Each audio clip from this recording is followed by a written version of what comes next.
Good evening. This is going to be a great night. I want to welcome you to the official launch of the Canadian chapter of the Sustainable Development Solutions Network.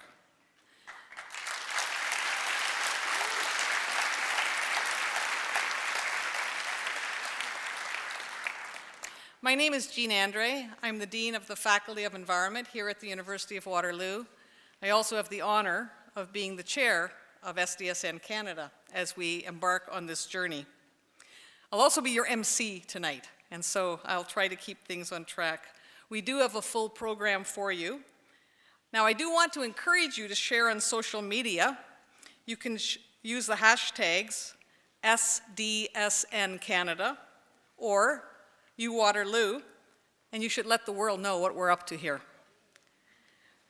But we want to begin by having the Sadiji Rota singers from the Waterloo Indigenous Student Center at St. Paul's University College share a welcome message and a song to their territory. So I'm going to welcome them up now.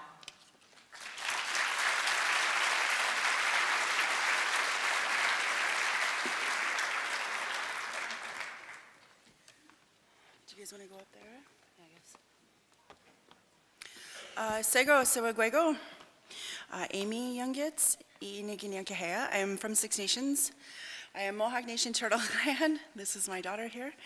And I'll be sharing with you the Ohandu Gardawan Dekwa in the Ganyankahea language. This is the Thanksgiving address. Quite literally translated, it is the words that come before all else, the preliminary matters. This is what we should be gathering our minds together as one. To remember and honor, acknowledge and greet and be humble for all of the things in creation that have been given to us. And that brings us to a good place, and it brings us to a good space and a good way for your event. My daughter says to me, say the words we say every day, because that's how important they are. We say them before all things. So I'm going to share with you, you could hear a Thanksgiving address for 2 hours. I'm going to share with you like a 2-minute one. Okay, good, just as long as she's behaving. Okay, no jumping. Se wate hosios ne garde wesa, ne gari ohandu garde wandakwa, and de wawa no hetste. A goigo anska and de wahui nuni ne ongot ne gurda, danu diatino hordadu ne onon ongwasu the people. Atonio and duhak ne ongot ne gurda. Yo. A goigo anska and de wahui nuni ne ongot ne gurda, danu diatino hordadu ne gane garunya, the water. Atonio and duhak ne ongot ne gurda. Agwega anska and de wahui nuni ne angot ni gurda, dat nu diatino herdadu ne yadini sta a wanja, Mother Earth, my translator. Atonin duhak ne angot ni gurda. Agwega anska and de wahui nuni ne angot ni gurda, dat nu diatino herdadu ne Gandirio. What's Gandirio? Animals. The animals. Atonin duhak ne angot ni gurda. Agwego anska and de wahui nuni ne angot ni gurda, de chiduane horadu ne sangwayan disang. Creator. Atonu and duhak ne angot ni gurda. Ona no atonyore jiwakwani doga otana se wagni haa ize angwari handang yazora sundaram ne ganadana dosara. Atoni gwanagi dana ona eto. Now. As well, one of the first things that First Nations people like to do before all things is sing. Not just because we all have beautiful voices, but because there are reasons behind all of the songs. I am Six Nations, I am Mohawk Nation Turtle Clan, and it's important to me then to offer a welcome song, a Mohawk friendship song to all of those here as guests on the Haldeman track today. Yeah.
That's our first reminder, involve the youth, right?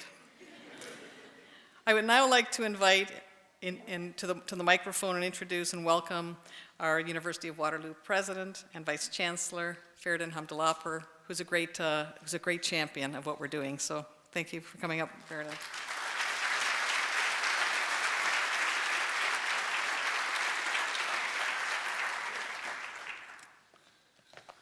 Thank you, Jean, and good evening, everybody.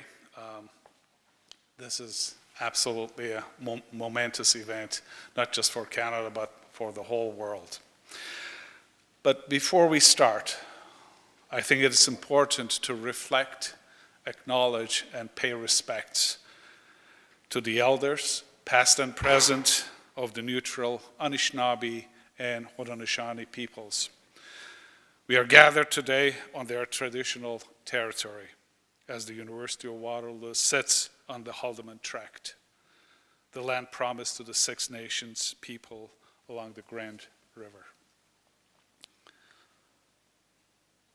As I was getting ready for my day, for my week today, thought, what a privileged person I am, that I live here in this community, I live in this country, that we are so much blessed with so many things.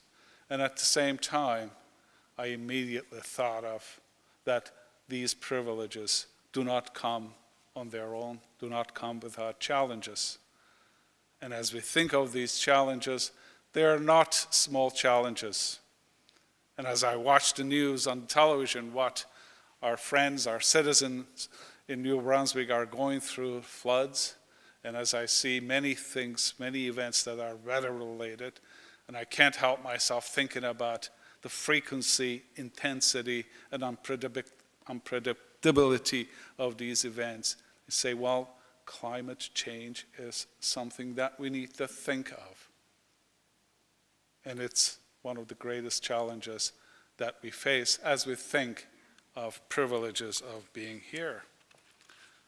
As I see them immersed in water, at the same time, I can't help thinking that 1 in 10 persons in this world, they don't have access to clean drinking water, including some communities in Canada.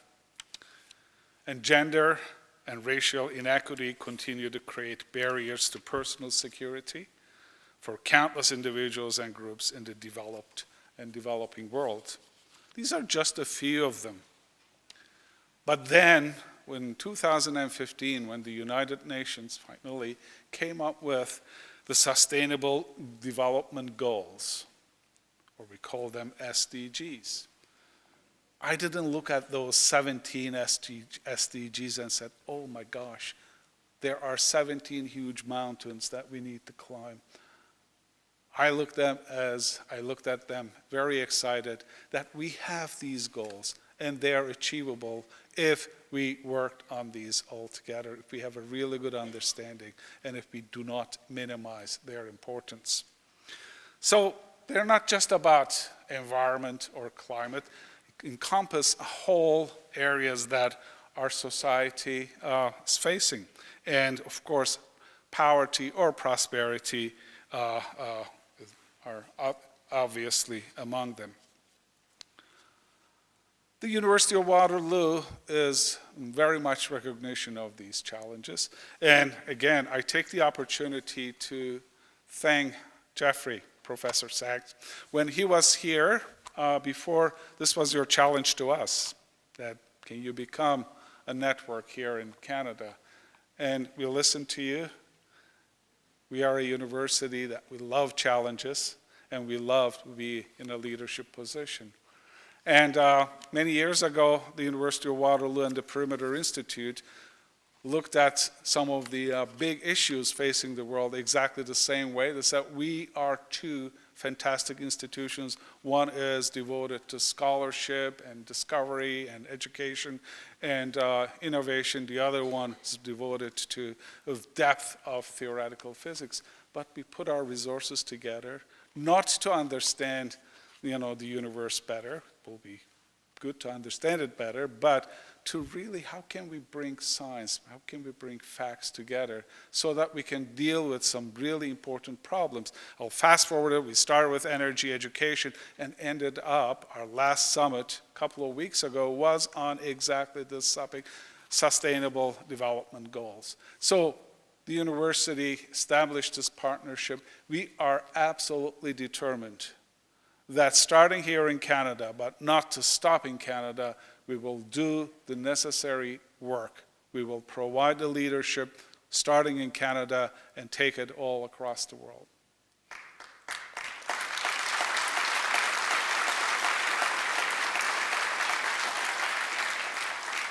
One thing I know about my institution, and I'm extremely proud of it, we wouldn't say we will do something if we didn't mean it. And we absolutely mean this. We are very proud to be part of this network, and you will see some results.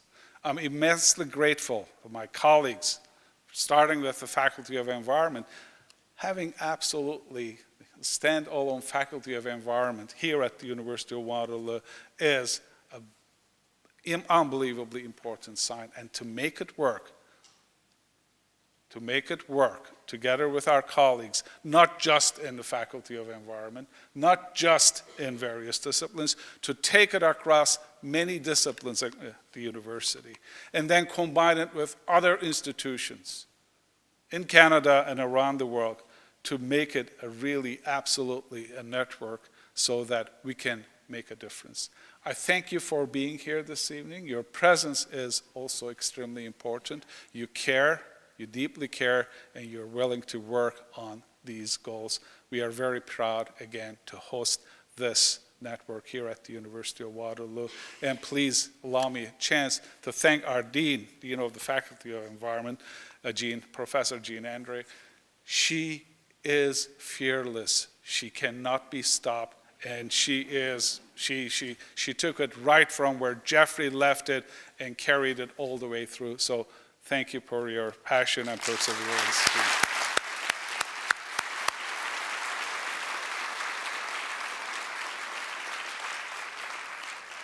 I'm excited about this speech this evening, so I will be quiet. And again, thank you very much for being here.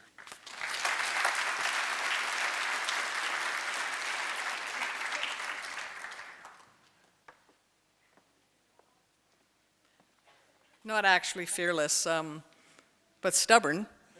That's not a bad thing, right? Thanks, Faradin. What we're doing tonight, and it's amazing to see that we are full. We are full on the main level, and our balcony is full as well. This is something that is being launched today in Canada, but it's rooted in a global movement, unanimously adopted by 193 United Nations member states in 2015. The 2030 Agenda for Sustainable Development provides a blueprint for addressing global challenges. These challenges are expressed as 17 Sustainable Development Goals. We call them the SDGs. And within these 17 goals, there are 169 targets and 230 indicators. This is a massive, massive enterprise. And the goals are complex and interrelated, and they're kind of framed around this idea of leaving no one behind. So they call on all of us, from the largest nation states to the smallest civil society group amongst us, to try to work together to make progress on each of these goals. We're at a unique time in history with individuals and groups converging in dialogue and strategy to address pressing environmental, social, and economic issues that face humanity. We've waited a really long time to get here, and we've learned that partnership is the only way that we can make progress. So this is why the Sustainable Development Solutions Network is so important. At present, there are 25 national or regional chapters, just like this one that we're forming here tonight. Each chapter, including our own, is made up of universities, research centers, civil society organizations, and knowledge institutions that are committed to working together to accelerate practical problem solving for sustainable development. Our Canadian chapter is hosted here at University of Waterloo, and is hosted in partnership with Waterloo Global and Science Initiative, and I see Julie Wright here who heads that up and who's working alongside us. But it's really from coast to coast to coast. If we can work together, that's what will determine our success. Now, some people have been saying, what will you do? So let me give you a brief synopsis of what SDS Canada is committed to doing. The first thing we're doing is building an ongoing pan-Canadian network of post-secondary institutions, of civil society, and of others to facilitate learning and to accelerate problem solving for sustainable development. I'm so proud that tonight we have members from more than 30 post-secondary institutions across this great country of ours who have come out on their own ticket, their own travel ticket, to say, we are committed to working on this together.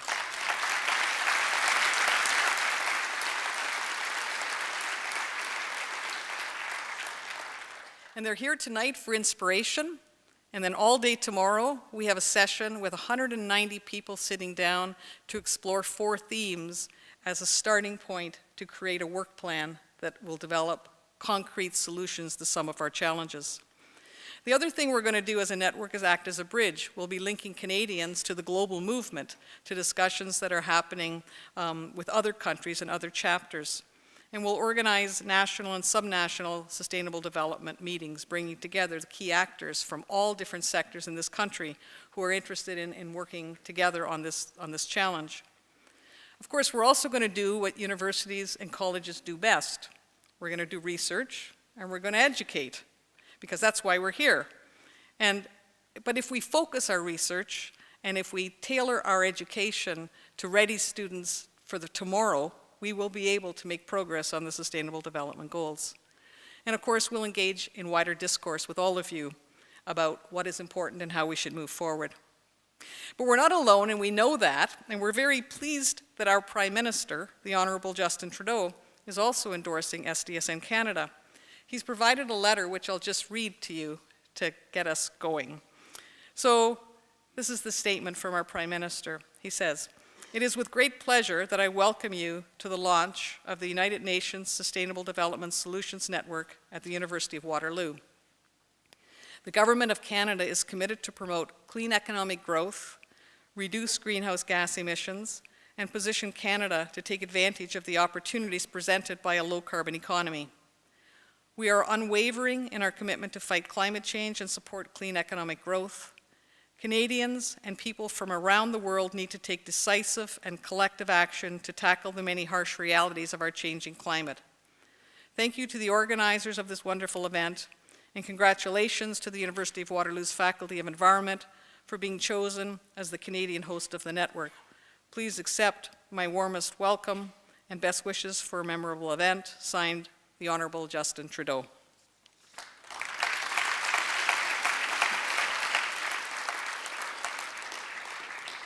Now, others from across Canada are also excited, and we made a short video, which is where I'm almost at the end of my program. We're soon going to get to Dr. Sachs. I know you're just indulging me at this moment. But we've made a short video which I want to show you. And the people who are featured in the video were chosen to represent different kinds of folks who are committed. So we've got a representative from Simon Fraser University, which is a university was committed to the global SDSN even before the Canadian chapter was formed. We're hearing from the McConnell Foundation, one of the great family foundations in this country. We're going to hear from one of our Leadership Council members who represents the youth voice, and of course you're going to hear from some folks here in Waterloo who are involved in this initiative. So with this, I think I'll just let the video people take it away and show us a short video of where we're going here.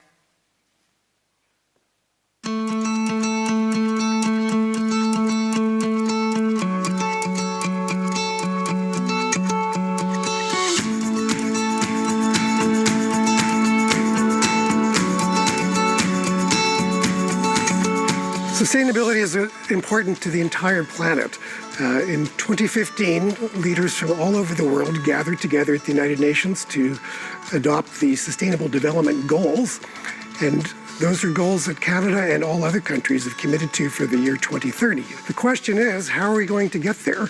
Canada is an obvious candidate for demonstrating to the world that we can do this and to show how to do it quickly and effectively. UN Sustainable Development Goals, 17 of them, are a brilliant framework because they are so broad. And what that allows us to do is find ourselves within the goals. It allows us to connect the local to the global in a really positive way, where we can start to think about how we prioritize action and how we can get into sequencing our local-based action in a way that can be really catalytic and strategic. We're at a critical point in human history when environmental challenges, social challenges, challenges to democracy are at all-time highs, and we have to find ways to navigate this transition in light of all of that, while we retain some of the core values of Canadian society: openness, freedom of expression, association, concern for others, commitment to the collective well-being. These are inherent Canadian qualities and values that I think we're called upon now to deepen those, to share them, and to apply them to these very, very, very immediate challenges. This is a major project, and we need to plan now in order to make changes that will be easily worked through for society members with minimal disruption. So the timeline to 2030 is very short. So now is the time to start. We have the credibility, we have the research, we have the passion, we have the support politically that this is an important issue to deal with globally. I think within the Sustainable Development Goals, you get a very clear sense of, what are the different directions that the world needs to be moving in. And so it allows for these complex issues to be boiled down into ways that people can understand them. It allows countries to talk on kind of the same language, and for societies around the world to really understand what sustainability can mean. We all know that Canada faces many of the greatest impacts of climate change because of our northern latitudes, and we know that it affects our Indigenous communities disproportionately. We know that we have to confront the energy transition. We play a role internationally when it comes to migration and resettlement, international aid, and we need to sort of continue to focus on those things. Canada has the opportunity here to rise, I think, to be the nation of the future. À mon avis, les jeunes sont des partenaires pour atteindre les objectifs de développement durable. Partout autour du Canada, partout autour du monde, les jeunes sont en train de mener une action super importante. Donc, je pense que c'est vraiment une opportunité de souligner et de supporter les jeunes qui sont en train de mener des efforts dans leur communauté, mais en même temps, amplifier leur voix dans les contextes de politique nationale et internationale. Je pense que c'est une opportunité de réfléchir, de prendre un pas en arrière pour dire, OK, comment est-ce qu'on peut mieux amplifier, mieux souligner les voix de ceux dans les communautés, par exemple des communautés autochtones qui vivent des réalités très différentes de la nôtre. What I would really hope for from the Sustainable Development Solutions Network is that we've lit a series of bonfires across Canada, campus-based bonfires that are linked to their communities, where we can see real progress being made on the ground within those communities, and in a way where those communities are connected to what is happening globally. 5-10 years out, I think we're going to see an increased economic justice for Indigenous people. We're going to be growing the Indigenous economy significantly. We're going to reduce some of those disparities in health outcomes and access to education, and enabling the current generation of young Indigenous people to grow up with a sense that this is their country too, and that they're helping to shape it. The Sustainable Development Goals and the challenge of sustainability generally are bigger than any government, sector, institution, or discipline. And the only way we can possibly achieve them is to harness the capacity that we have. Canada has a great opportunity to lead by moving quickly on the SDGs and to say we are going to implement them, we are going to figure out how to make them part of our policy and part of our practice in this country. And if we can do that, and we can do that soon, we will be able to share our expertise with the rest of the world.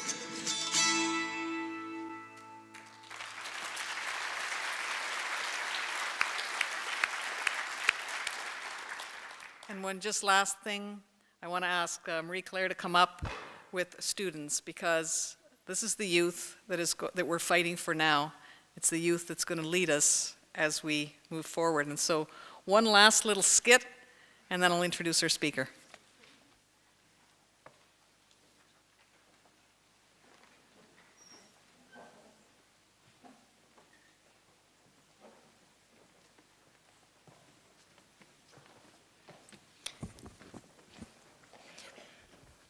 Students have come from across Canada to participate in the special launch of the Sustainable Development Solutions Network for our country.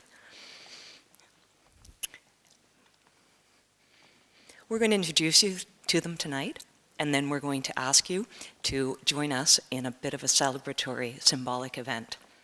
I'm Alan Brett Campo from the McGill University Faculty of Law, and I stand for SDG 1, No Poverty. The global rate of extreme poverty has been reduced by more than half since the year 2000.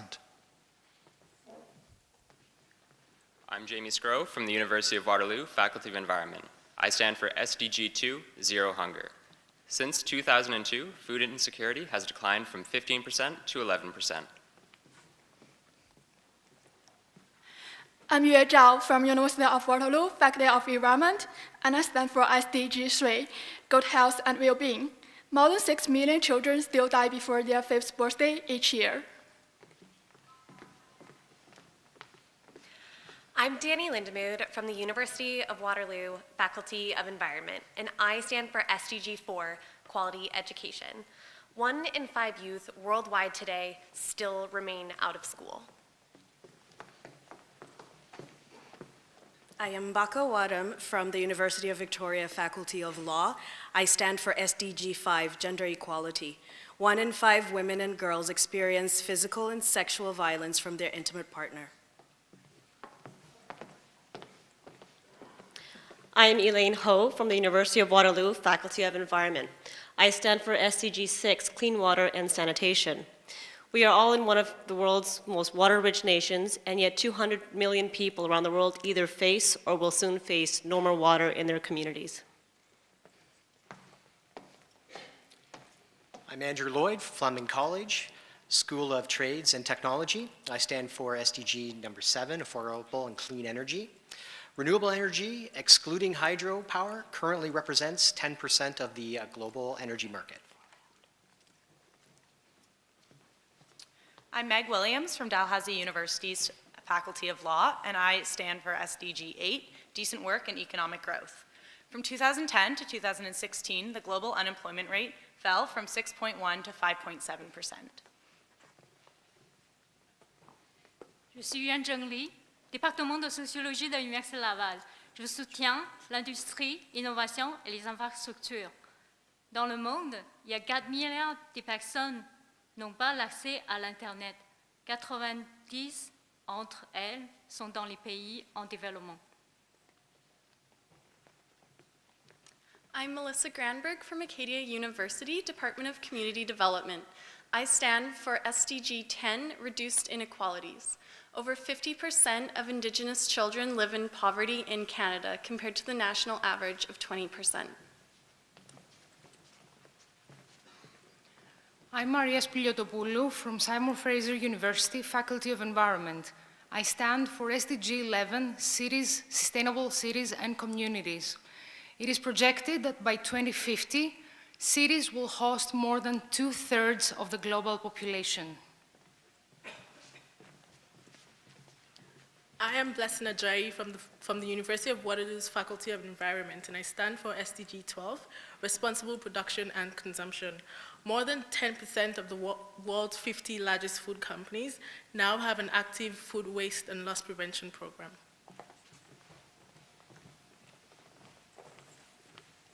I am Pierre-Paul Audat from Laval University, School of Planning and Regional Development. I stand for Goal 13, Climate Action. Global emissions of carbon dioxide have been increased by almost 50% since 1990.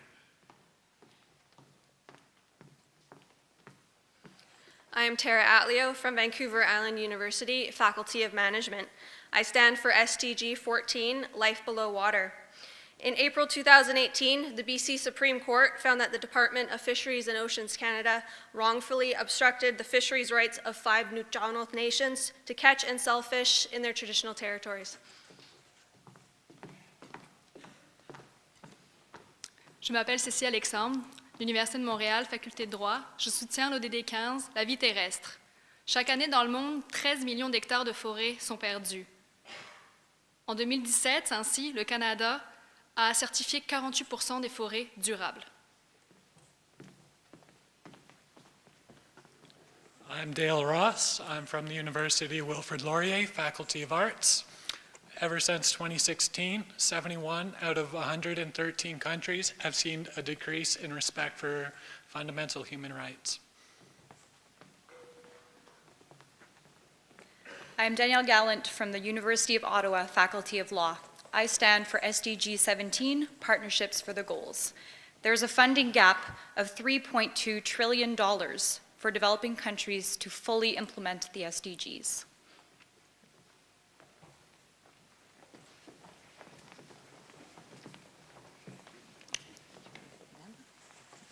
We'd like to ask everybody to please join hands with your neighbor and stand up.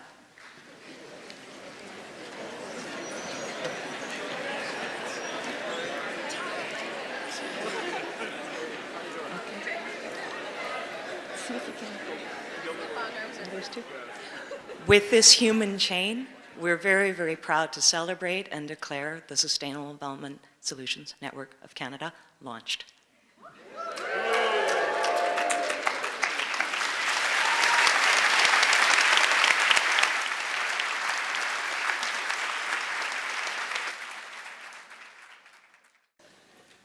It's now my great pleasure to introduce our keynote speaker. Just 14 months ago, I had the pleasure of introducing Dr. Jeffrey Sachs on this very stage as the University of Waterloo celebrated the 25th anniversary of the T.D. Walter Bean Lecture in Environment. It's my great pleasure to welcome Dr. Sachs back to campus this evening, and indeed it's a great privilege to be embarking on this SDSN journey with him, since he is at the helm of the Global Sustainable Development Solutions Network. Widely considered one of the most prominent thinkers and economists of our time, Dr. Jeffrey Sachs is a university professor at Columbia University in New York and director of their Center for Sustainable Development in the Earth Institute. Prior to joining Columbia, Dr. Sachs spent over 20 years as a professor at Harvard University, where he also did his degrees. Jeffrey Sachs has advised dozens of heads of state on economic strategy. He's written 6 books, including 3 bestsellers, and received a host of awards and honors for his work on ending poverty and hunger, overcoming macroeconomic instability, and promoting sustainable development. Jeffrey Sachs played a pivotal role in the development of the United Nations Sustainable Development Goals and in the formation of this global network that we're now part of. What better way could there be to launch Canada's chapter in this network than to have Dr. Sachs come back and do what he does best, provoke and inspire. Welcome to the stage.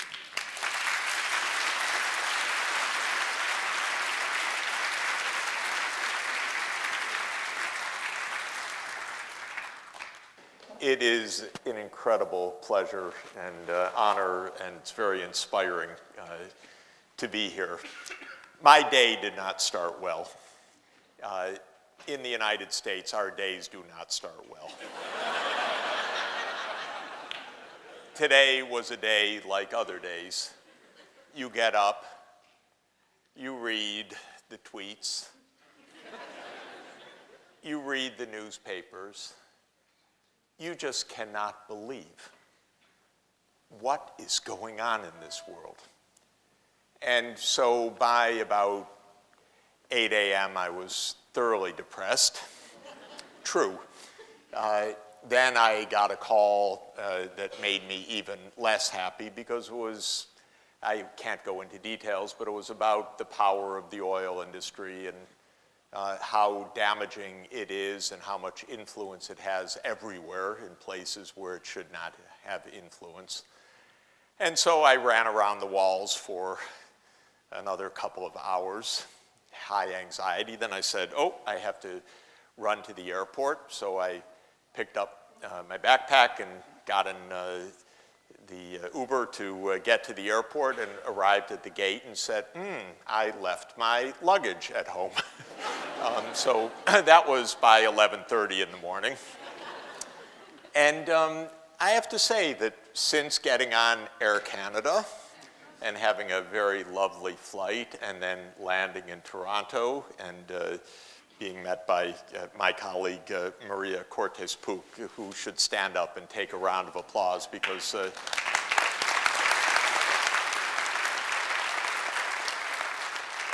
she heads all of the networks for SDSN, and she and her husband moved from Paris to Ottawa last year, and so she's living in Canada and enjoying Canada and has been working very hard to help also this great university to launch the network and networks around the world.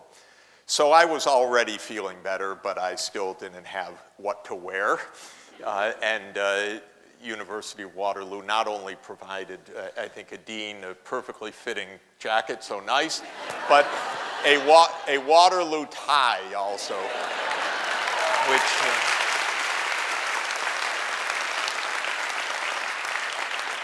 and if you want to know the secret, I'm told I can keep the tie, which is great. So then to see this turnout and all of the energy and excitement of the launch, and also it is really true. I know I so much appreciate the opening of the indigenous community singers. We don't do this in the United States, at least not in my life growing up in the US, not one occasion, actually. The US did a job on its Native Americans, and to this day, we don't have anything. Of course, there's political movement, and there have been some rights won, but the awareness is not present at all. And the US, though it is a multicultural society like Canada, is in the hands of a kind of thuggery right now, which really tries to pretend that it's a white America and that that's all it is, and everyone else is an intruder.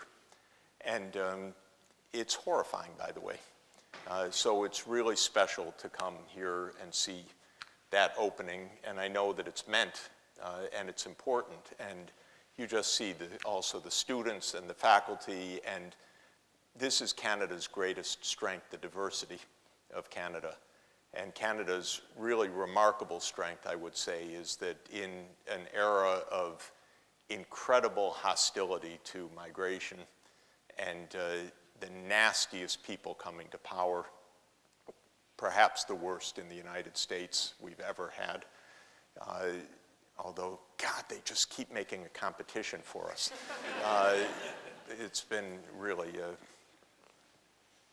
I won't go into it. I might, actually. But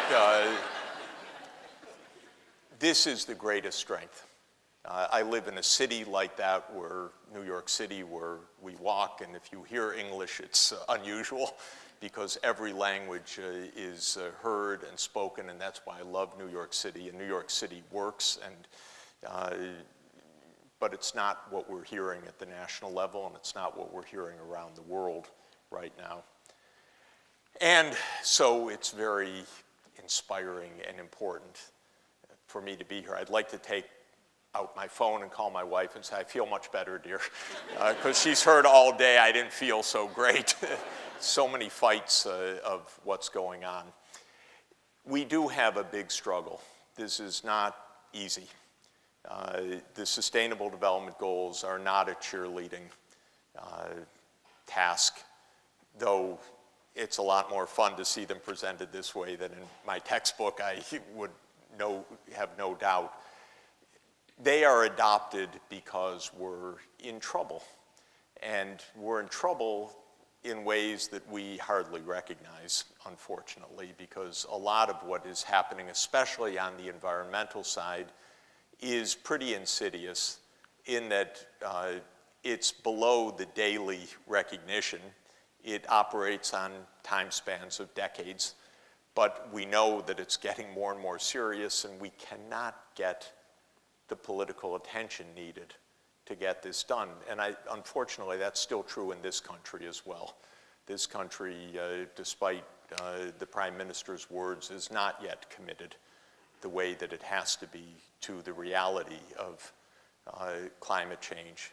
And because your oil industry and the oil industry in the United States and around the world still thinks they run the show. And unfortunately, just by quirk of quantum mechanics,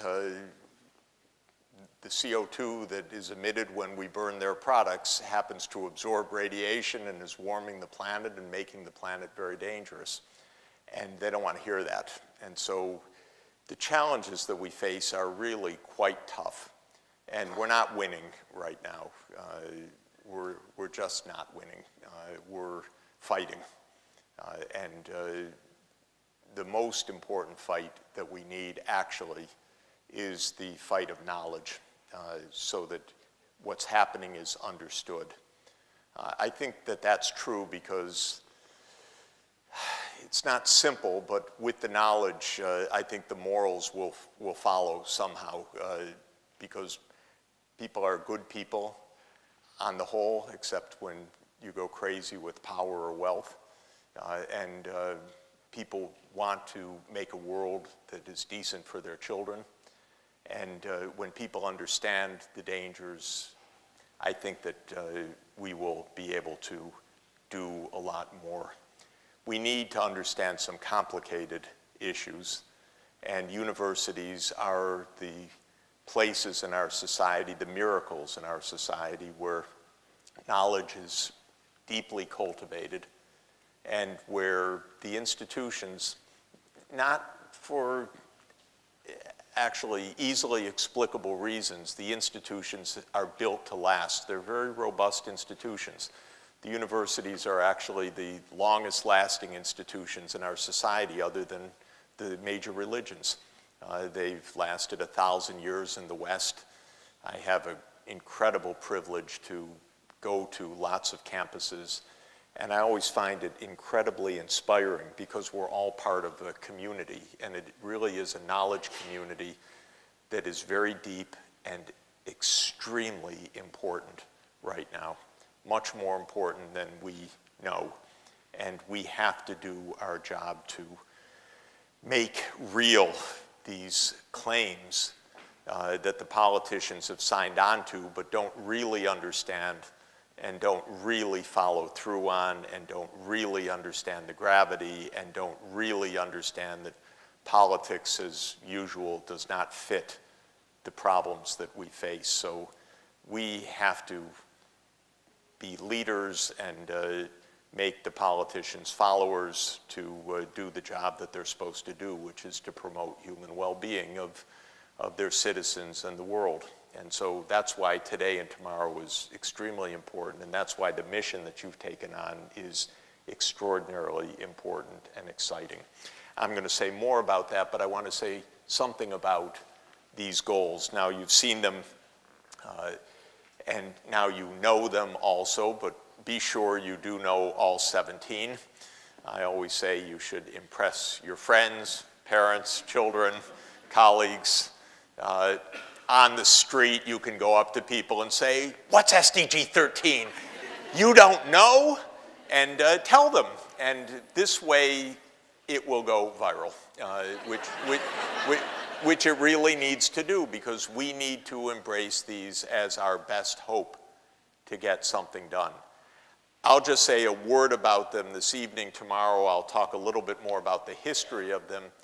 But these goals were negotiated during a 3-year period from 2012 to 2015. They are to last to the year 2030. I can assure you, absolutely guarantee it. They are the only global goals of this kind that we will have in this generation.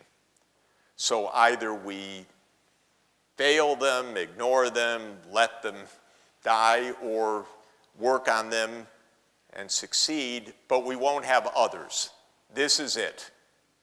And so if you're cynical, I could just tell you there's no backup to this, because the 3 years was hard work. Getting the agreement was a bit of luck. I think they were exhausted after 3 years, so they gavelled the table. That's why there's still 17 of them. They were working the number down. I kept saying, go for 10, 10. They're easier to remember. But they stopped at 17 after 3 years, from 300 originally. And they're good. They're smart. They're intelligent. But most of all, they're important. They're not casual, wouldn't it be nice if. They are rather, our world's really a mess, strangely enough, even though we're rich, even though we have so much knowledge, it's unbelievable, even though we can do miracles every day of global connectivity, we're not managing this right. And so the goals were adopted universally, mainly out of that moment of shared fear. I saw it in the eyes of the ambassadors in the General Assembly many times. I would provoke them. Your country's in trouble, speaking to all of them. It's got a climate crisis, weather crisis. All the heads would nod, because this is a universal phenomenon. Universally, our politics are jeopardized by inequality. Universally, our politics are jeopardized by extreme wealth buying their way into abusive politics. The US, almost the worst now, one of the most corrupt political systems you can imagine. Billions of dollars changing hands in election times, billions, all legal by, or mostly legal, by a stupid Supreme Court decision which said that this is corporate free speech. It's nothing of the kind. It's the most abusive attack on democracy that we've had in modern history, actually. But this is happening everywhere. So our politics are not responsive to the common good, to human needs, or to the timeline to achieve these goals. There are two senses for Canada in these goals. One is that Canada needs to finish up unfinished business. Canada, I'll show you in a moment, it's one of the best placed countries in the world, without question. This is a wonderful country. It's a rich country. It's a prosperous country. It's a country on the whole with good health, on the whole with the vast resources of our shared North American continent. But there's unfinished work to do in Canada. And then there's a second responsibility. You'll remember that SDG 17 is about international cooperation and partnership.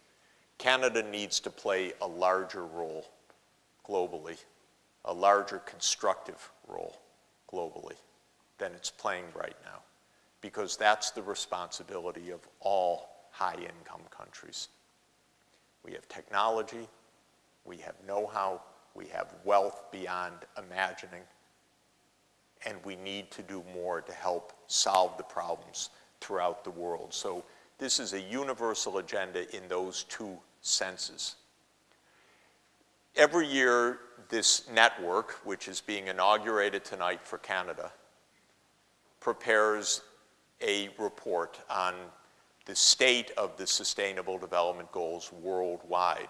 Worldwide currently means about 160 countries for which data are available out of the 193 countries. And with the SDSN Canada, I hope that one of the projects will be to have a provincial level SDG measurement, and even a cities or district level as appropriate, so that one can get a mapping for Canada that is in detail. Canada as a whole right now ranks 17th of the 157 countries in the 2017 report. Why not at the top? You're too polluting, basically. Most of the dimensions of Canada are quite good. Health, superb. Education, superb, by comparison with the rest of the world. But on a few areas, Canada does not score quite so high. We do a dashboard, a kind of streetlight dashboard each year, and green means completely in the clear of the underlying indicators, two shades of yellow or light yellow and then beige, progressively falling back, and then red being really an alert level where there are serious problems. This is what Canada's dashboard looks like. For SDG 3 and 4 on health and education, really superb across all of the indicators, all almost top of the world scores, in fact. For access to electricity and indeed for the high degree of hydroelectric power in Canada, a green. But where the reds are is quite alarming, and they are all on the environmental side, especially 12, 13, 15, and among some of the indicators, SDG 14. So 12 is about waste management. Canada produces a lot of waste. A lot of it gets dumped in absolutely inappropriate ways, and there's a lot of nitrogen flux from the very heavy fertilizer use and other chemical fluxes, especially from agriculture. A lot that needs to be cleaned up. SDG 13 is probably the #1 most alarming fact for Canada, which is Canada is a petro nation, and it is a very high emitting country. Doesn't quite reach the abusive levels of the United States. We are emitting in the United States around 17 tons of carbon dioxide per person right now. In Canada, it's between 13 and 14 tons per capita, near the highest in the world. And Canada continues to want to export all of this as much as possible, and unfortunately, your ostensibly green government wants to build more pipelines to take more CO2 out to the world, and this is completely inappropriate and dangerous, and I wish someone would think a little bit about what Ottawa's doing, pushing all of this onto the rest of the world. Just like Canada wants to go green inside, don't push it out, please. We don't want it.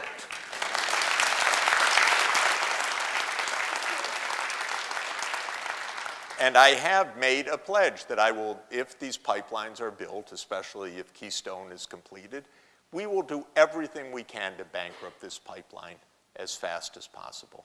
We will take it to court. We will sue. We will do everything to change everybody's demand for fossil fuels so that nothing runs through that pipeline in the future.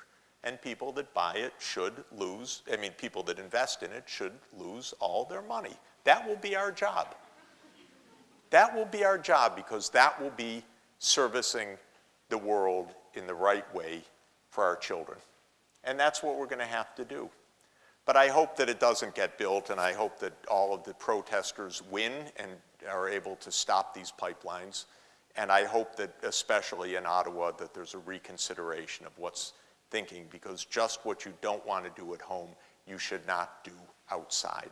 I think there's even a golden rule to that effect, and this would be nice. So that's SDG 13. And SDG 15 is on terrestrial ecosystems. And there too, because this is a great agricultural powerhouse of the world, agriculture everywhere in the world is a threat to biodiversity. It's almost mechanically the case, because what is agriculture? It's saying, we'll use this for us, not for all you species out there. Get out. Agriculture now, between pasture lands and forest and croplands, has appropriated about half of Earth. And that means that the other species just don't have their place on the planet right now. Not to mention that climate change is destroying their habitats, that pollution, that the acidification of the oceans, that the nitrogen and phosphorus fluxes and all the rest are also destroying their habitats. We are losing biodiversity at a rate that we have, of course, never seen before remotely in human history, and rivals or will surpass the great extinction events that came from the asteroid collisions or the tectonic plate shifts in the past that pushed so much of life to extinction. We're doing this now in front of our eyes. And to give you just a sense of how miserable the politics are in the United States, if you need any reminding, I'm happy to be a continuing reminder for you. We didn't even sign the Convention on Biological Diversity because Newt Gingrich, a rather despicable politician of ours, convinced the US Congress that that was a violation of private property rights. Because if you own the land, you have the right to destroy everything on it, it seems. And so we are in a crisis of biodiversity that rivals the crisis of climate change. And Canada is part of that.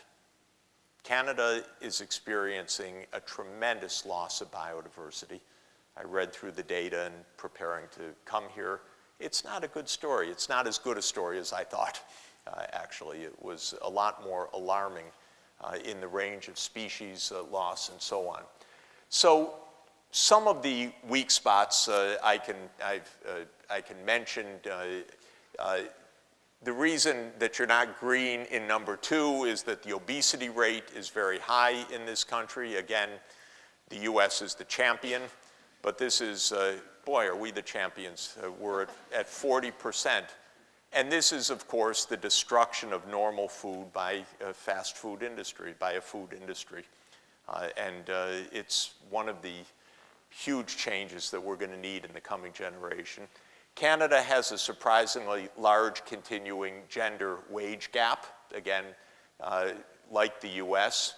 Significant unrecycled wastes, large nitrogen flux, very high CO2 emissions, depleted fisheries, and SDG 17, because I love this country, the aid levels are very low. Again, not as low as the United States. We'll outmean you any day. And it is the great trope of Mr. Trump that we should cut aid further, and then we have a nasty ambassador to the UN. Ooh, is she nasty. And she stands up there every couple of weeks and say, we're not seeing votes for our money. We're the big UN supporter, but we're not getting the votes we want. We're not getting the return on our money. That's a great way to get return on your money, don't you think? Isn't that clever diplomacy, by the way? Countries love that. That sweet talk, that charm. And what she doesn't understand is that the $600 million a year, $600 million that the US puts into the regular UN budget is 7 hours of Pentagon spending. And that's what they're complaining about. But they're not really complaining about the money. There is no amount too small for America to deny to the world's poor these days. It's just unbelievable. The idea is to be nasty, because the nastier you are, you come in first. That's true of our negotiations with you in NAFTA. Just got to be nasty, have to make threats every day, and that's true about the world. But Canada isn't doing what it should be doing either. It's not like the US. The US is about 0.16 of 1% of our national income in development aid. 1/6 of 1%, 0.16, which is not very generous, by the way. And half of that is basically for military zones. It's not even foreign aid, really. Canada is at about 0.28, which is less than half of the global standard of 0.7. And I'll give you a hint. Who made the standard 0.7? Where did that come from? From Canada, from Lester Pearson, who inspired me when I was a student 46 years ago with his book, Partners in Development. It was my first development economics book. And I thought, that's a good field. That's inspiring. And in that project, Lester Pearson led the UN General Assembly, again, because he had won the Nobel Peace Prize for his work on peacekeeping. But he led the UN General Assembly once again to declare a standard that the rich countries should give 1% of their income each year to the poor to end poverty, of which 70% of that 1%, 0.7, would come from government, and 0.3 of 1% would come from civil society, from the churches, from philanthropies, from foundations, and so on. That was 1971. We are now 47 years later. 5 countries do it. Canada's far behind. The US is even farther behind.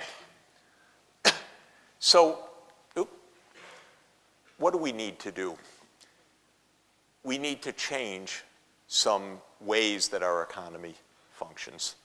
And the ways that we need to change are not going to hurt us. They're not going to pauperize us. They're not going to stop us from driving or flying or using electricity or doing the other things that we like, and I love all that stuff. And by the way, I like it so much that I have spent much of my life trying to help other people to have it, because I like modern life, actually. And I know what it's like to live without electricity, because I've worked with people that don't have it. And it's a hell. And your children die if they happen to get sick, because the hospitals aren't equipped, and there aren't emergency rooms, and there isn't the equipment to keep them alive. So we want the good things of life. But we need to do things a little bit differently so that we can have the good things in life and have a planet that is safe and sustainable. It's not that hard, actually. But it requires thinking, it requires technology. We have the Dean of Engineering here, who I was so pleased to speak with earlier, because engineers are the heroes of this story. They need to be the heroes of sustainable development, because we need new operating systems for some of the basic infrastructure of how our societies operate. But engineers are really clever. This was confirmed in my conversation. And they know what to do. And we should be helping them to do it by giving them the assignment. We would like our energy without CO2 emissions, please. No problem. Give me 20 years, here's the rollout. And so that would be number one, decarbonizing the energy system. This is a practical, first-rate challenge. The universities, the businesses need to get together to do this. We need to explain to the politicians that this is crucial and that this is feasible. Where is Gary Sutherland, who's here? Gary is here from Hydro-Quebec, a wonderful company that produces zero-carbon energy. So that's part of the story. We just did a study together looking at how Hydro-Quebec reservoirs and hydropotential could help make a carbon-free US Northeast and Ontario and Quebec, so that this is a system, binational, that utilizes the best engineering, cutting-edge technologies, the transition which we will have to electric vehicles and the rest, and moves us in a period of roughly 30 years. That's the time we have to decarbonize the economy.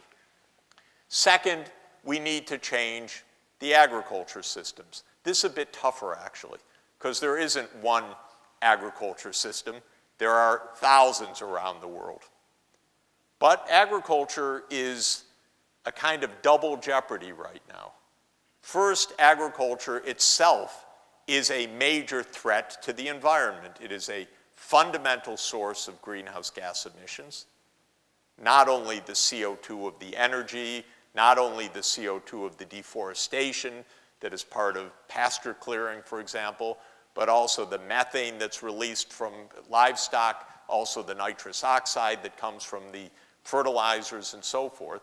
So that agriculture is a major contributor to human-induced climate change. But it's also, of course, the #1 sector vulnerable to climate change as well. So we're absolutely in a vicious circle of undermining our food stability. And this is happening already in many places in the world. Hunger has gone up. There are more famines, there are more droughts, there's more instability of the food system. And in the meantime, we're losing biodiversity massively. So this is a really tough one. Canada is a global agricultural powerhouse. Canada has a lot of agricultural know-how and technology and responsibility. And the universities have a tremendous knowledge of agronomic sciences as well. So this is one area where we count on SDSN Canada playing a role that will not only address Canada's challenges, but also global challenges. Circular economy is SDG 12. It refers to pollution, basically, that we're not cleaning up after our wastes, the physical waste, the chemical fluxes, the brown clouds of carbon that pollute cities, especially in Asia, killing millions of people every year, with another horrifying WHO report last week about the extent of deaths from the air pollution in the major Asian cities. And that requires an industrial ecology. Also, of course, the transformation of the energy system would clean up a lot of that, but not all of it. The fourth area is smart infrastructure. By that, I mean using information technology effectively. So we have new tools for how our cities, our transport, our energy sector, our food supplies, our healthcare, our education are delivered. We need, and we're in a bit of turmoil about who really owns this technology, how these systems should operate, how can we have the benefits of information technology and still have privacy and human rights alongside. What about the abuses that we've seen, for instance, in the US elections and Facebook? Many, many issues of how to engage the advanced information and communications technologies in an effective way to support all of the goals, in fact. That relates to sustainable cities, as you heard in the presentation. By 2050, around 70% of the world's population will live in cities. Already it's about 55%. I think it's probably even higher, and I think the transformation will come even faster, in fact, and making these cities healthful, viable, pleasant places to live is a huge challenge, because right now many cities are basically massive and increasingly dangerous sprawls. Dangerous environmentally, dangerous physically, divided between rich and the poor in the communities, not in any way satisfying quality of life or human needs.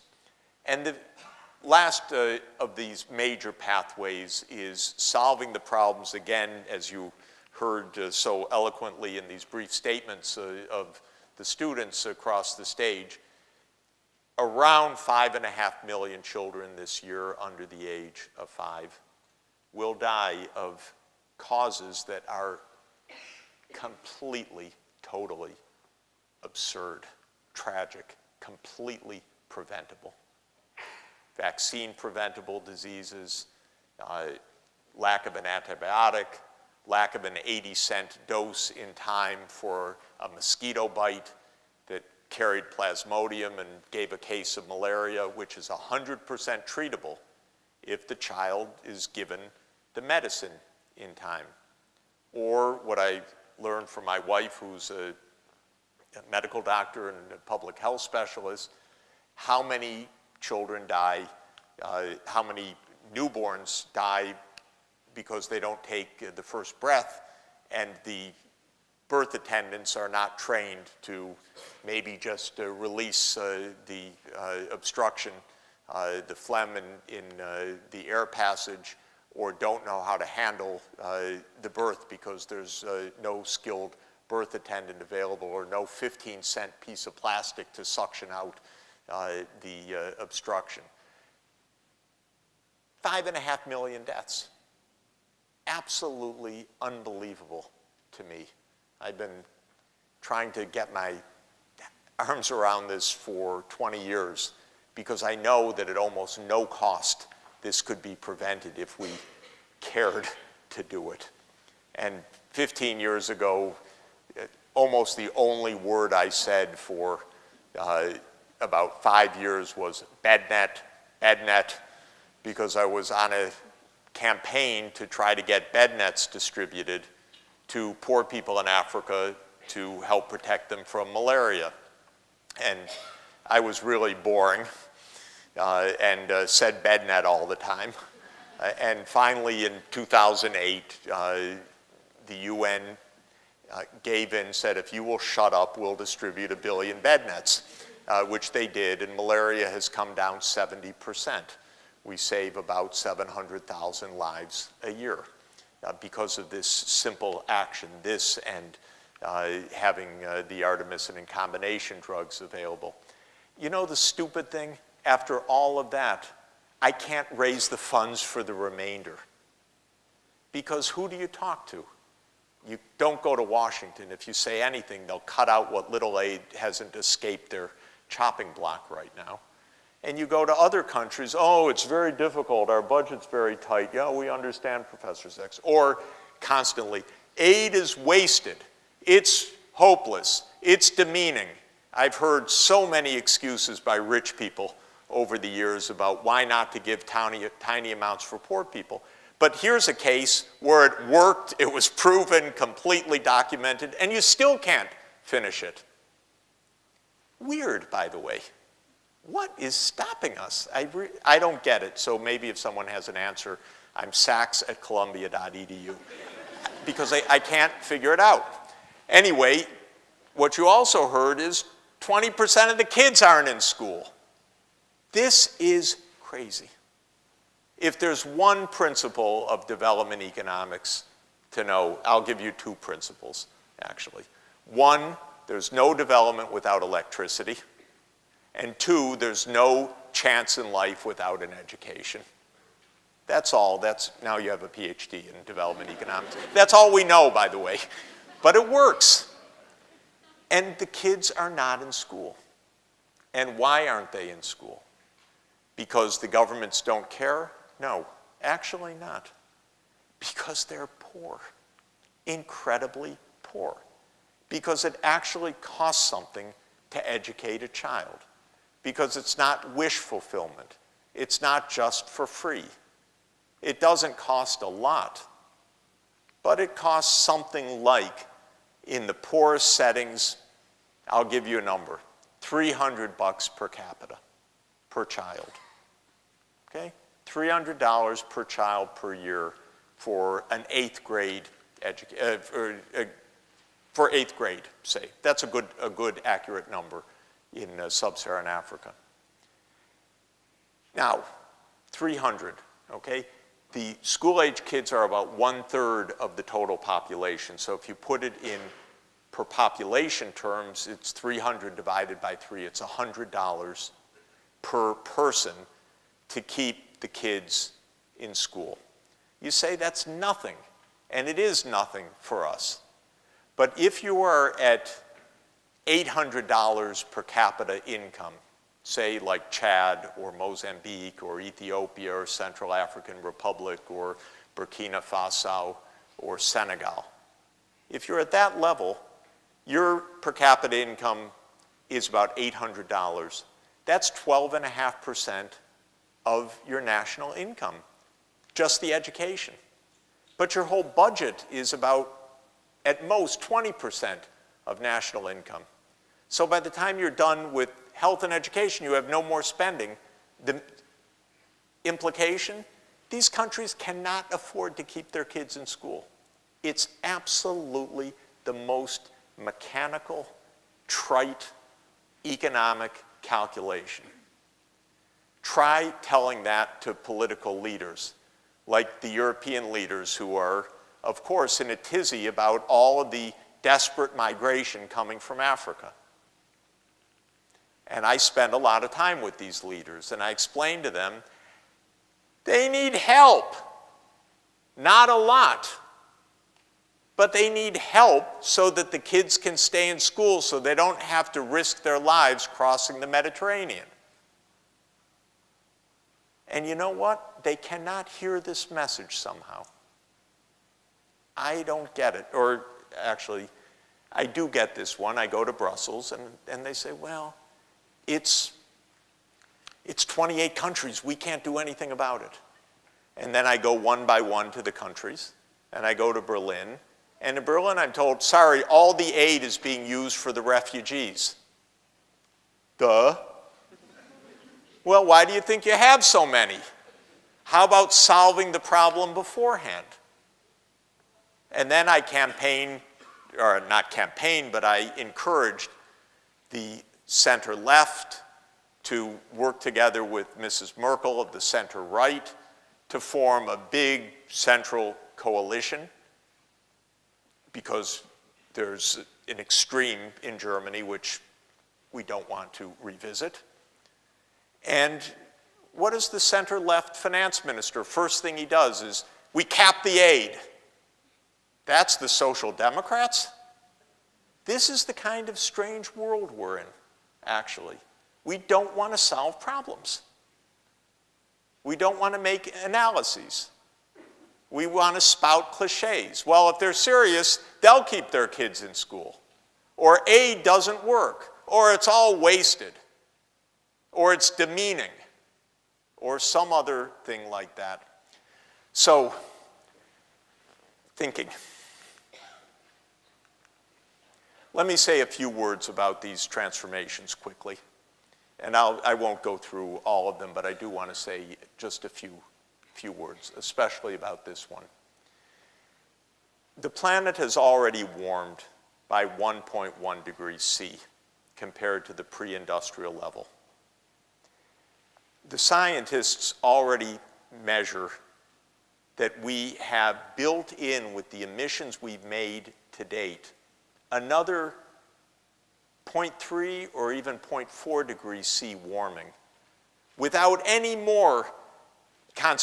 without any higher greenhouse gases in the atmosphere. In other words, we're already around 1.5 degrees C once the oceans get done catching up with the warming from the greenhouse gases. It takes time for the oceans to warm, a lot longer delay relative to the land. So the land has warmed more, the oceans are still warming. And we've already built in something like 1.5 degrees. We know that we are at a mess with the warming that we have at this point. Last summer, you'll recall, we had 3 mega hurricanes in the Atlantic. Within a few days, they created $265 billion of losses. It was basically 4 or 5 days stretched out over about 6 weeks. Harvey, Irma, and Maria. We had massive forest fires, you'll remember, in California. I'm just speaking about the US part of this. We had $305 billion of losses from a few bad days, setting a record, but these records now keep going higher and higher.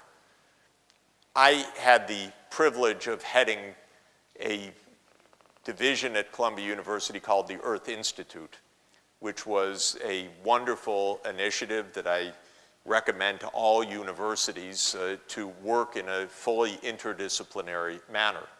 The one problem with that is that the climate scientists really drive you crazy, because every day they tell you, Jeff, it's worse than we thought. And I had one completely annoying colleague, Jim Hansen, a name you probably know, absolute genius, soft-spoken, one of the world's great climate scientists, and he just drove me crazy for 14 years, still does, because all he does is bring bad news. And one of the pieces of bad news that he brings is that when Earth was, he tells it this way, the entire Earth civilization is a period we call the Holocene. The Holocene began at the end of the last ice age and created all those wonderful places for Hydro-Quebec to make hydropower as the glaciers receded. And Canada's geologic history is formed at the end of the Pleistocene. And the Holocene is our period of the last 10,000 years of civilization. We are now outside of the climate of the Holocene. We're warmer than at any time during that 10,000 year period when we breached the 1 degree C mark. We're into something new. And the new that we're into, Professor Hansen tells us, and go online and read his papers and read as much of them as technically you can, you get the idea. The last time Earth was above the Holocene temperature was the previous interglacial period, called the Eemian period. That was 130,000 to 115,000 years ago. We know, and I had colleagues at the Earth Institute whose job was to spend their lives on beaches, actually quite nice, but looking at where the stratigraphy told them the sea level was 115,000 years ago. What we know is that when Earth was at the current temperature or a little bit warmer, the sea level was 9 meters higher than now. Okay, let me say that again. We have entered a zone that the last time the Earth was at this temperature, those temperatures were sufficient to lead to the disintegration of much of the Antarctic and Greenland ice sheets. Enough to raise the sea level by 6 to 9 meters. Let me put that range because it differs around the world. I live on a small island called Manhattan. This is not good. Fortunately, I live on the 3rd floor. Unfortunately, there is no dock outside my window. We would lose a huge amount of Manhattan. We would lose most of Florida, much of Florida, all of Miami, by the way. We would lose a lot of the United States and a lot of the coastal areas around the world. And that's not some crazy extrapolation of if we don't do anything for the next century. That is the temperature range that we're already moving towards.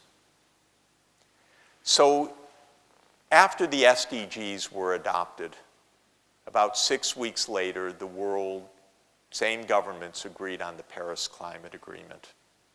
And the Paris Climate Agreement set an agreement that said, we will keep warming to well below 2 degrees Celsius, all of it's measured relative to the pre-industrial average, and aim to keep it below 1.5 degrees. I went off and gave a press conference about how wonderful it was we had this agreement. Jim Hansen went off and gave a press conference saying what a disaster and a fraud. Of course, he was the more accurate of the two of us. But he said, how can you tell the world it's safe to be, quote, well below 2 degrees C when we're already in the complete disaster zone? What a farce. But of course, we're on a path of 3 to 4 degrees C. And what we need to do is quite straightforward to describe. And that is, we need to stop and then to reverse the we need to stop the emissions of greenhouse gases, and we need to begin to reverse the concentration of greenhouse gases by biologic means, afforestation, reforestation, restoration of degraded lands, which can bring maybe 100 billion tons C or 350 billion tons CO2 back into the terrestrial biosphere, and maybe even other methods to pull CO2 out of the air and even geologically deposit it in the future, depending on what we learn about the breakup of the ice sheets. But what we certainly need to do is to stop using fossil fuels. This is not hard, ladies and gentlemen, this analysis. This is what we need to do. We can't and shouldn't do it overnight. We should do it in a way that does not destroy the world economy, does not destroy development, does not destroy our prospects, does not have profound damage. And that means that we need to do it as fast as possible, consistent with rolling off the infrastructure that we have and bringing on only new low-carbon infrastructure. That's the principle. The principle is stop digging the hole deeper. We do not need Trans Mountain Pipeline. We do not need the Keystone Pipeline. We do not need and could never safely use Alberta's oil sands. It's simple, by the way.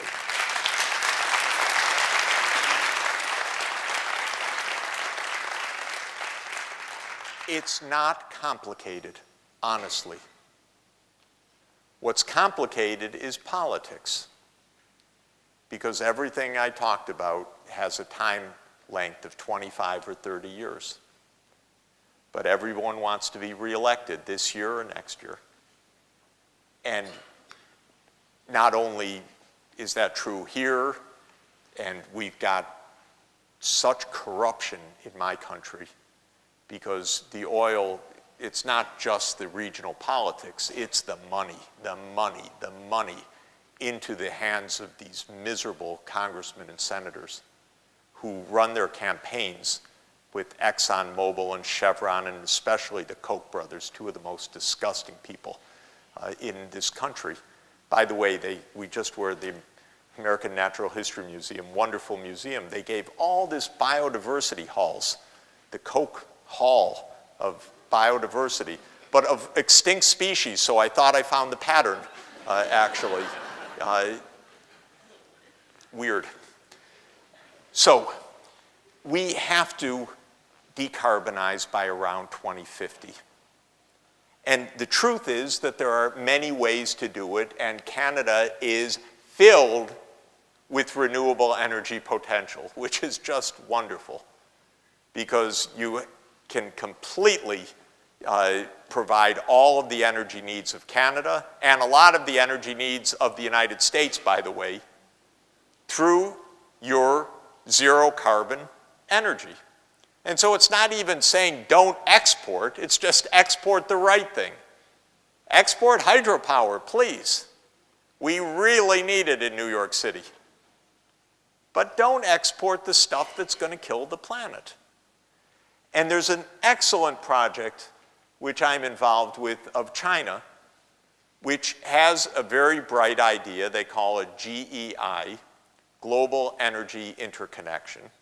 And they've made a global initiative called GEIDCO, Global Energy Connection Development Cooperation Organization, that has the idea, let's connect all of the high quality renewable energy with high voltage direct current lines to bring it to the world's population centers.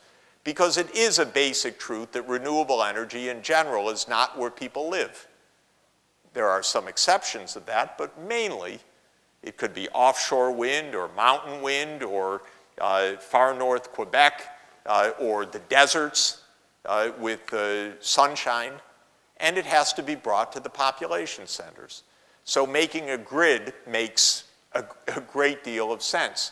And they have mapped out the world, actually, for how this could be. And it was interesting for me that one of their maps for the North American grid shows exactly the Quebec, US East Coast connection, which is what we have been looking at also as studying as being enormously efficient.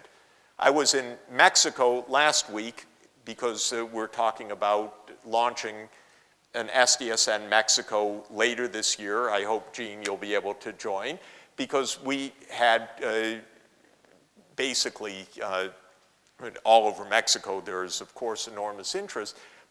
But the odd thing is Mexico has so much sunshine. And if we harnessed the solar fields of Sonora in Mexico, it could power the south of the United States without a problem. Instead, this dunderhead wants to build a wall. That's the technical term in political science for Mr. Trump. So we need to show that there are better ways to do it.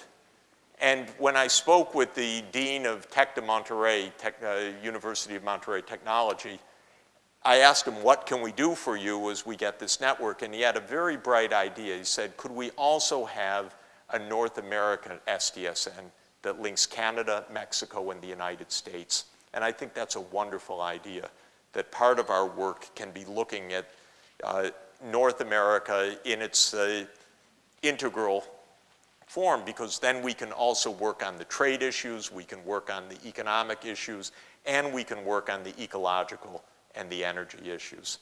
And so it's very, very exciting. But what the picture shows basically, and this is obviously a cartoon, not a technical diagram, is we have a better way.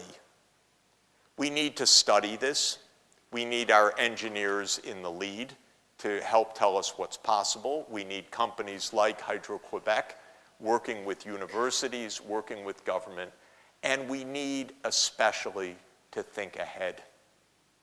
So I'm going to stop at this point. Tomorrow morning I'm going to talk more about SDSN and the role of universities and some of the specific things that I hope come from Canada in this global effort.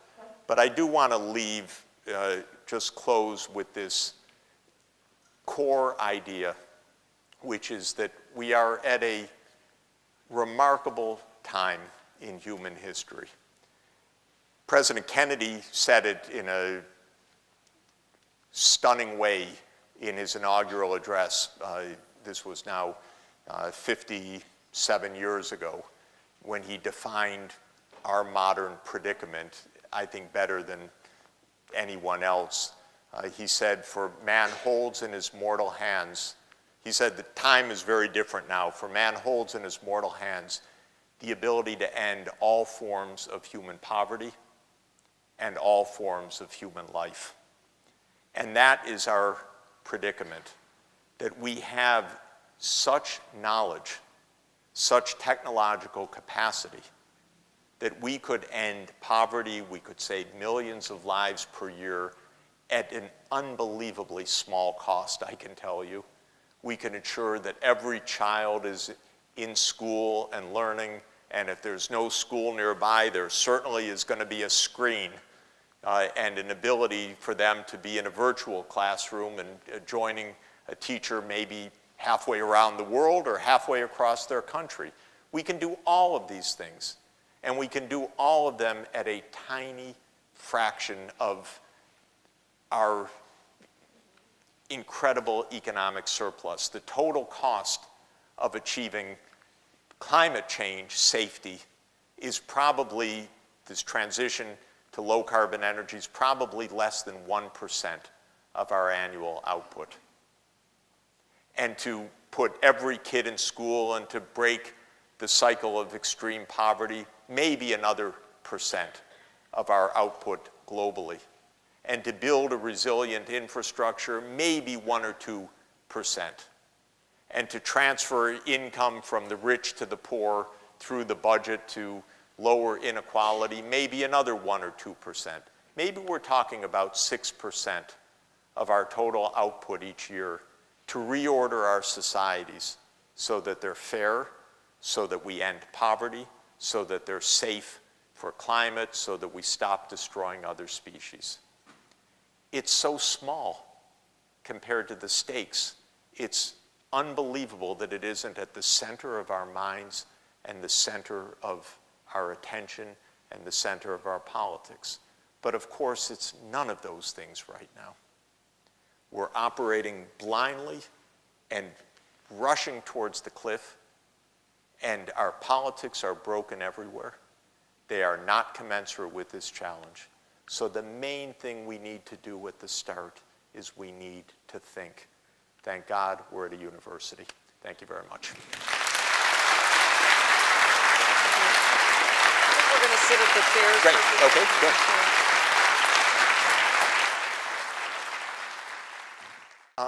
Let me start with the finance. Of course, the financial markets in principle will be funding a lot of this transformation, or should be funding a lot of this transformation, and a lot of the investments that need to be made will not go through budgets, but in the end will go through companies or through private financial markets. If markets gave the right signals, there would be a lot fewer problems than we have. Markets do not give the right signals on climate, of course, because the famous lack of CO2 price on carbon dioxide is part of the problem. And even if Canada puts it on, it's not giving the right signal for your exports abroad either. So markets are a very imperfect guide to social value.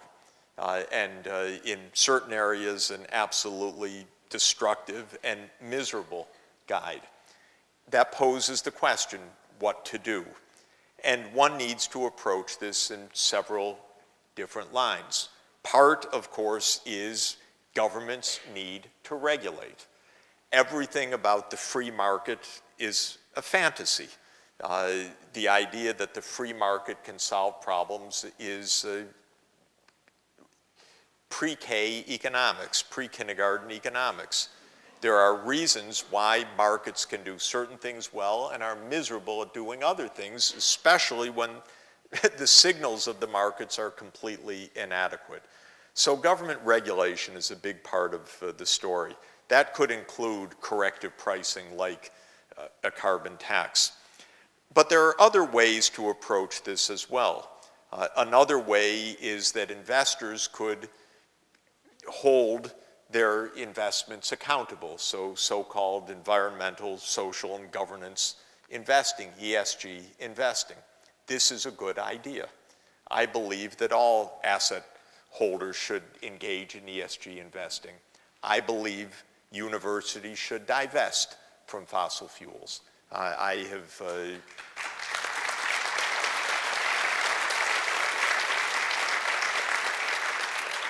encouraged that without success in my own university, and believe that it is a correct, absolutely correct principle. There's another thing that should be done, and that is that companies should have responsibility for the damages that they create. It's called the Polluter Pay Principle.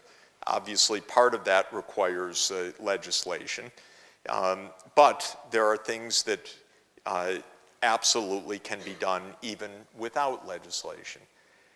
A socially responsible company can decide that it is not going to make profits at the expense of society.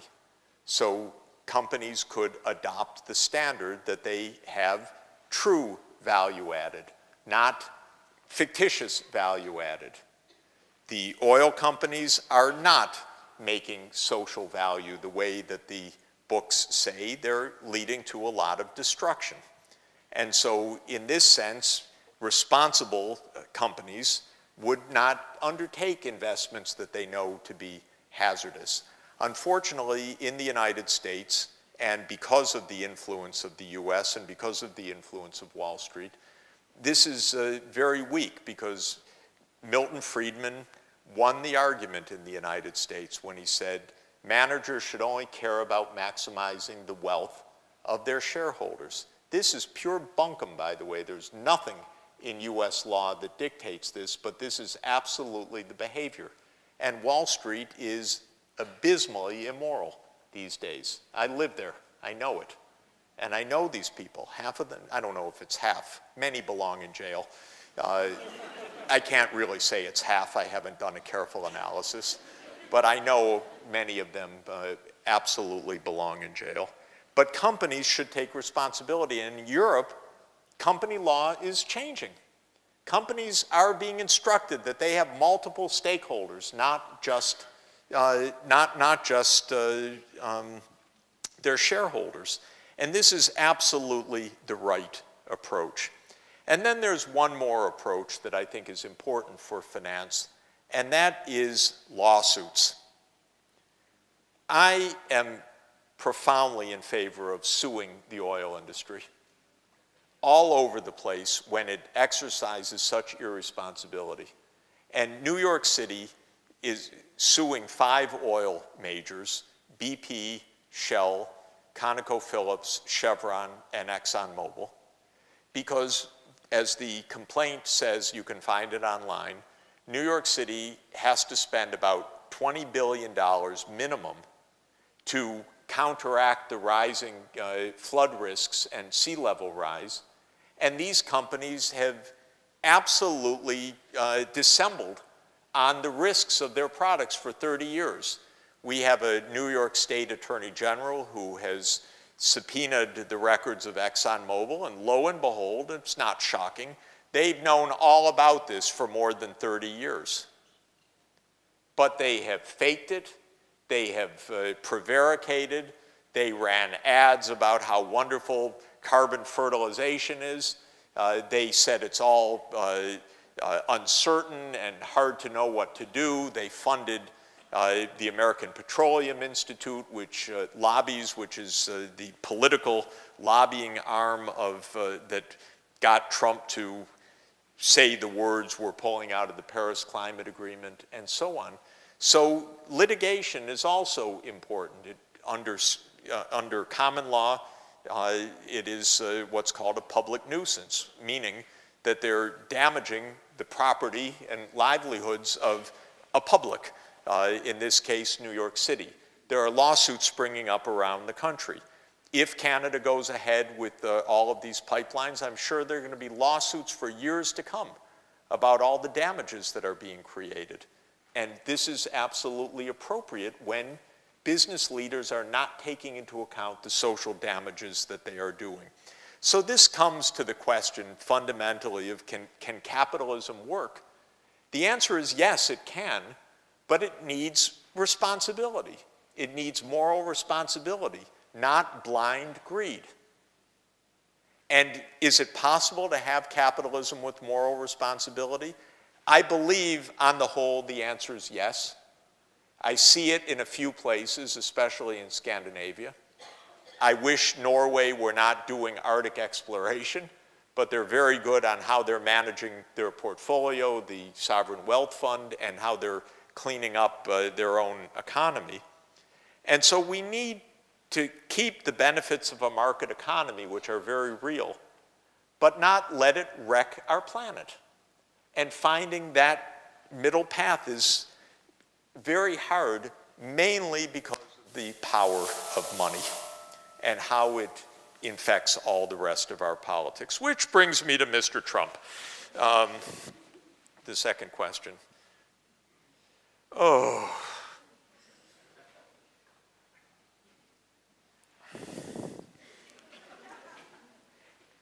look, the big risk with Trump is war. The rest, it's just driving us crazy, but not lasting damage. He'll be gone. We'll still be there. What terrifies me is war. And what terrifies me in general, having lived in and studied the United States for 40 years, and it took me a long time to understand it, is we are just one war machine. And it's very hard to stop America from war. We're engaged probably in about 10 wars right now. We love war. And they definitely, Mr. Bolton and others, are just priming for a war with Iran. What the hell they're thinking is basically what they were thinking with the war in Iraq in 2003. They're mad. Basically, the US view is, how many people here know the board game Risk? I think I'm 50 years out of date, but okay, good. All right, I used to play Risk 50 years ago. You needed your pieces everywhere on the board. And if you didn't have your piece on one place on the board, your opponent could put their pieces on and attack your army. That's how Risk works. So you had to, well, the United States wants every square on the board to have a US military base. If you want to understand US foreign policy, that's it. It's simple, actually. Because if there's a square on the board that doesn't have a US military base, it could threaten one that does, which is next door. So we're actually told right now we have to stay in Syria, because if we don't, that would threaten the underside of NATO. Huh? I thought NATO was somewhere, oh my God. It's creepy. So we have created a massive war in Syria for all sorts of reasons. It's secret, not so secret. I mean, the war is not so secret. The American role in it is very poorly understood. But this was a war that Israel said, you got to get rid of the Iranians from Syria. And Turkey said, we need we want a Sunni Muslim Brotherhood regime. And Saudi Arabia said, help us get rid of Iran because they're a threat to Saudis. So the Saudis and the CIA got together and have created 7 years of war. And now Trump, actually, the guy is weird, but he had one right instinct on this among many crooked ones, so I don't want to go overboard. But he had one right instinct that, oh, maybe we should get out of Syria. But then the whole US establishment rose up and said, no, that would be reckless. You can't get out of Syria. We need to leave troops in Syria. Otherwise, we can't fight the Iranians. And then the people that he's brought in, like Pompeo and Bolton, want to have a war with Iran. Quite clear. Just what we need, right? So this is the risk of Trump. And God help us that the situation in Korea doesn't get recreated in a disappointment. Because we're in a very unstable period, obviously. And the US is in, the Republican Party is so corrupt. The Democrats, a lot of corruption too. I'm not so partisan. But the politics are really broken. And Trump is really on his own right now. But he can't pass laws. So there's no legislative agenda. The only thing that the funders of the party wanted two things. They wanted us to pull out of the Paris Climate Agreement and deregulate everything you can pollute. And that they're doing for the moment. And the other thing was, because the rich have never been richer, they were desperate for another tax cut. So they were absolutely desperate for adding another $2 trillion of public debt, which they accomplished. They have everything. They can't even dream of anything more. So there's no legislative agenda. So he can't really do more damage in that way But the war is the thing that presidents of the United States can do. So I'm not a happy camper.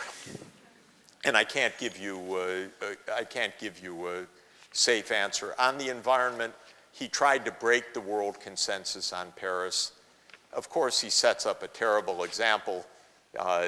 It allows Keystone to go forward and things like that. We're going to bankrupt Keystone afterwards, I promise, because it absolutely is a useless, reckless project. But the fact is that he can't do too much more, actually. And the American public is about 70% to 30% in favor of climate action. And so we're seeing a lot of action all over the country on the ground level.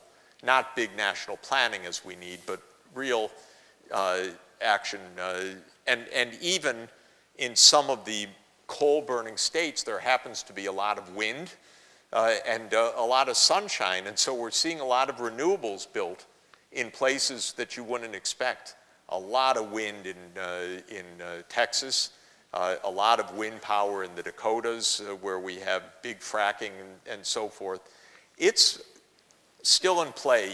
He will not ruin this peace, and he'll be gone before he can. And let's hope he will be gone before he does any really grave damage to the world.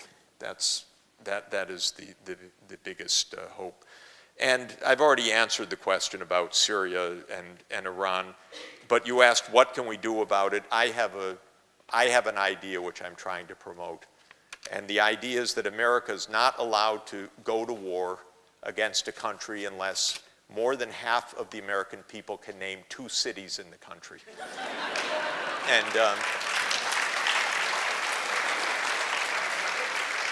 this would end war in our time.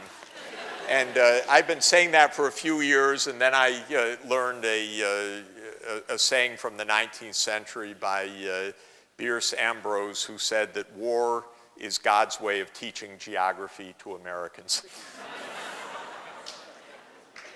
Let's take one more, since I promised someone up here a minute to ask a question, and then we're going to say our thank you. So. Dr. Sachs, Canada loves war too. Last year, the government of Canada announced a new defense policy. We're going to be spending $553 billion on the military to maintain high-level warfighting and to buy new fighter jets, warships, etc. So we're unwilling to invest in overseas development and assistance, but we certainly want to follow the United States in war. So I'm wondering why, if your greatest fear is war, why isn't military spending, militarism, and putting on the table a conversation about demilitarization, because the truth is we are never going to achieve the Sustainable Development Goals by 2030. We are never going to meet the Paris Agreement by 2050 if we do not get serious about ending militarism and completely cutting military spending and reallocating it to our urgent social and environmental needs. Why won't you say that honestly and directly? Thank you.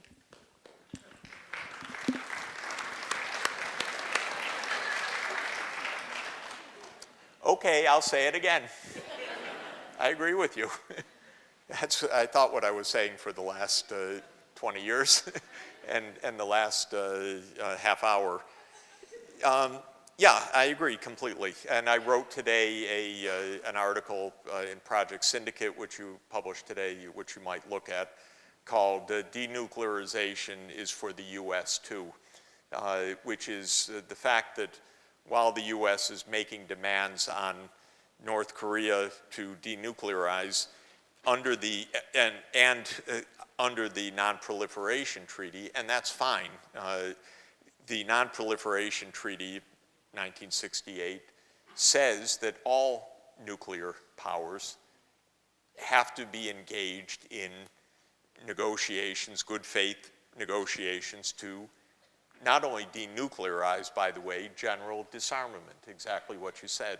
And so this is not just about one country. It's not just about the United States demanding that North Korea denuclearize.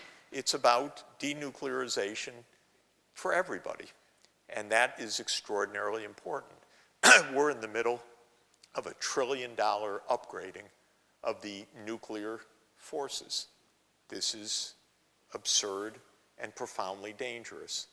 And as you know, in the minutes to midnight doomsday clock, the clock is closer to doomsday, I think, than any time since 1953, if I remember correctly. The Bulletin of Atomic Scientists moved it towards midnight another 30 seconds just a few months ago.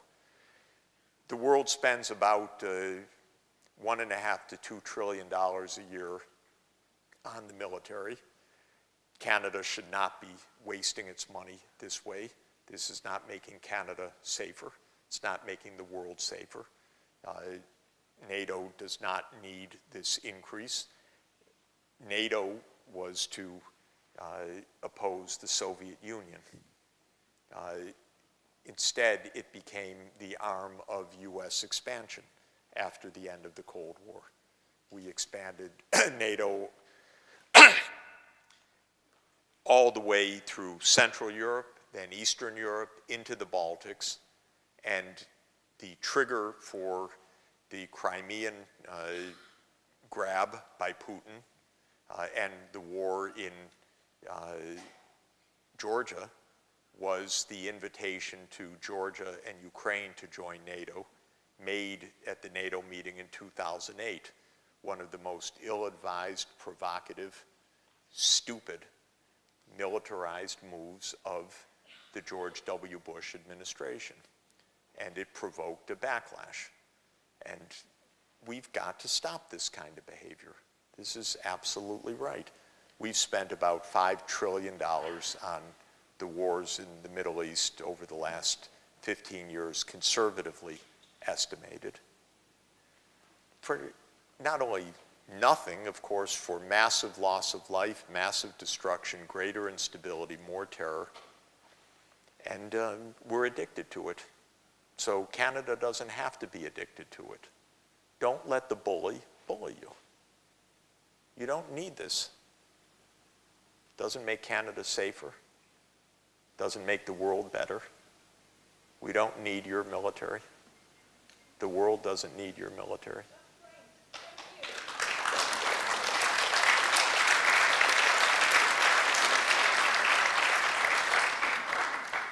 So, thank you.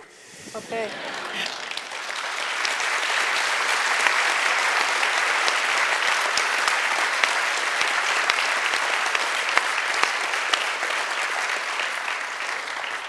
I just wanted to let someone from the university give official thanks. So I'm asking Charmaine Dean, who is our Vice President of Research, just to come up and say a few words, and then we'll have you on your way for the evening, and look forward to seeing 200 of you tomorrow as we get down to work as well.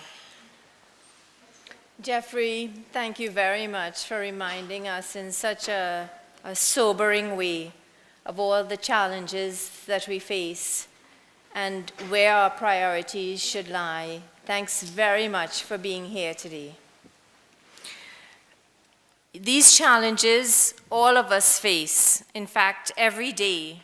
How do we manage our day-to-day, that is the present, while protecting time and resources for the future? Organizations face it. We face it when we use up our bodies day to day without thinking about how we're going to work more efficiently later on. We also don't consider it when we're thinking about how do we focus on development that helps us manage the present without denying our future. As an institution and with all our partner institutions, Jeffrey has reminded us that we have the responsibility of creating the knowledge, but it goes beyond the knowledge. We have to stand by values and principles that will change our knowledge into impact and work not just on creation of knowledge, but seeing knowledge translated into action.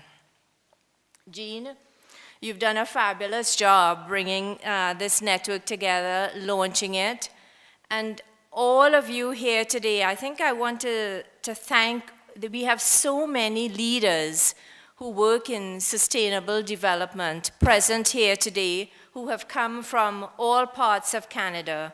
I want to thank you all for coming out here today, for showing your solidarity with what University of Waterloo under Jean's leadership is developing for all of Canada, for showing your interest and for showing that you're going to bring and inject new energy into the sustainable network. So I hope, Jeffrey, your day started off poorly, but I hope that the enthusiasm and the energy that you saw here today brings you into a bright future. Thank you very much, everyone.